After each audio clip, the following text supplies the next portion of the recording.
Hello everyone, मैं प्रदीप कुमार आगाज IAS institute के यूट्यूब चैनल पर आप सभी का स्वागत करता हूं।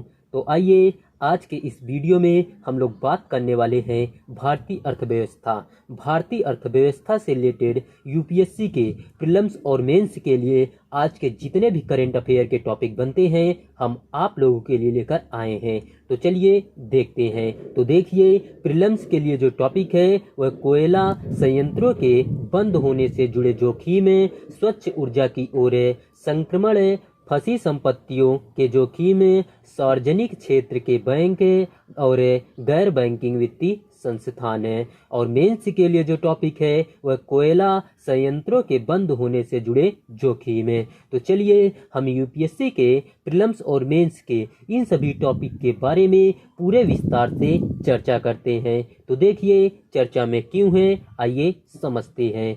तो देखिए, भारत स्वच्छ ऊर्जा की दिशा में धीरे धीरे प्रगति कर रहा है। हालांकि विद्युत उत्पादन में स्वच्छ ऊर्जा स्रोतों की ओर इस संक्रमण से कोयला संयंत्रों के बंद होने से जुड़े जोखिमों को लेकर आशंकाएं बढ़ती जा रही हैं। तो चलिए अब हम लोग इसी के साथ स्वच्छ ऊर्जा की ओर संक्रमण में वर्तमान रुझान क्या है, आइए देखते हैं। तो देखिए, पिछले 5 वर्षों में नई कोयला आधारित विद्युत परियोजनाओं के वित्त पोषण में गिरावट आई है, जबकि नवीकरणीय ऊर्जा स्रोतों पर आधारित परियोजनाओं के वित्त पोषण में लगातार वृद्धि देखी गई है। ऊर्जा मिश्रण में कोयले की हिस्सेदारी अभी भी काफ़ी अधिक है।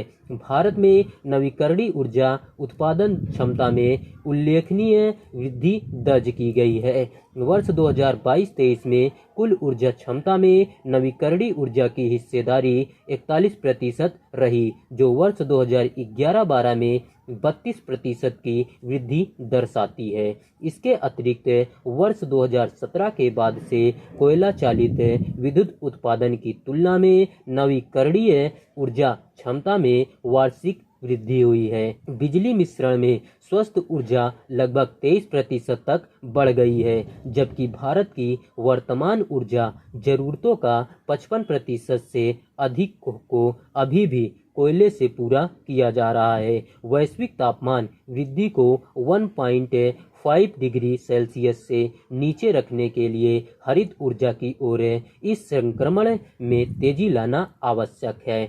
तो चलिए अब हम लोग स्वच्छ ऊर्जा की ओर परिवर्तन के आर्थिक निहितार्थ क्या है, आइए इसके बारे में जानते हैं। सबसे पहले हम लोग फंसी हुई संपत्तियों का जोखिम क्या है, आइए इसके बारे में जानते हैं। तो देखिए, बाजार की स्थितियों में अप्रत्याशित बदलाव, विनियामक परिवर्तन, उपभोक्ता की बदलती प्राथमिकताएं और तकनीकी प्रगति के कारण फंसी परिसंपत्तियों का मूल्य खोने और देनदारियों बनाने का खतरा है। फंसी हुई संपत्तियां ऐसी संपत्तियां हैं जो अप्रत्याशित या समय से पहले बटे खाते में डालने, अवमूल्यन या देनदारियों में रूपांतरण जैसी स्थितियों का सामना करना पड़ता है। इससे उन बैंकों और वित्तीय संस्थानों के लिए संभावित जोखिम उत्पन्न हो गया है जिनका जीवाश्म ईंधन क्षेत्र से प्रत्यक्ष या अप्रत्यक्ष संबंध है। तो चलिए अब हम लोग वित्तीय संभावनाएं के बारे में जानते हैं। तो देखिए, भारत में कोयला संयंत्रों को बंद करने से संबंध वित्तीय जोखिम अपेक्षाकृत अधिक है, क्योंकि इन संयंत्रों की औसत कार्यकाल केवल 13 वर्ष है। सार्वजनिक क्षेत्र के बैंक और गैर बैंकिंग वित्तीय संस्थान एनबीएफसी कोयला परियोजनाओं से संबंध ऋण का 90% बोझ वहन करते हैं। इसके अलावा